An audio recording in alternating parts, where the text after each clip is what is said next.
ہماری عورتیں تمہاری کھیتی ہیں، تو اپنی کھیتی میں جس طرح چاہو جاؤ،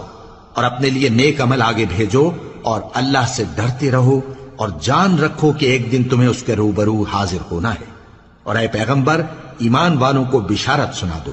اور اللہ کے نام کو اس بات کا ہیلہ نہ بنانا کہ اس کی قسمیں کھا کھا کر سلوک کرنے اور پرہیزگاری کرنے اور لوگوں میں صلح و سازگاری کرانے سے رک جاؤ،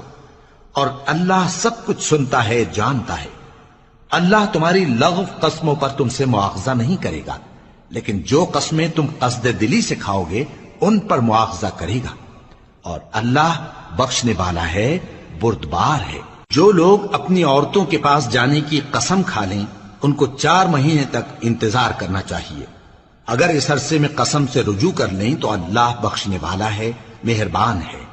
اور اگر طلاق کا ارادہ کر لیں تو بھی اللہ سنتا ہے، جانتا ہے۔ اور طلاق والی عورتیں 3 حیض تک اپنے تئیں روکے رہیں، اور اگر وہ اللہ اور روز قیامت پر ایمان رکھتی ہیں تو ان کو جائز نہیں کہ اللہ نے جو کچھ ان کے شکم میں پیدا کیا ہے اس کو چھپائیں۔ اور ان کے خاوند اگر پھر موافقت چاہیں تو اس مدت میں وہ ان کو اپنی زوجیت میں لے لینے کے زیادہ حقدار ہیں۔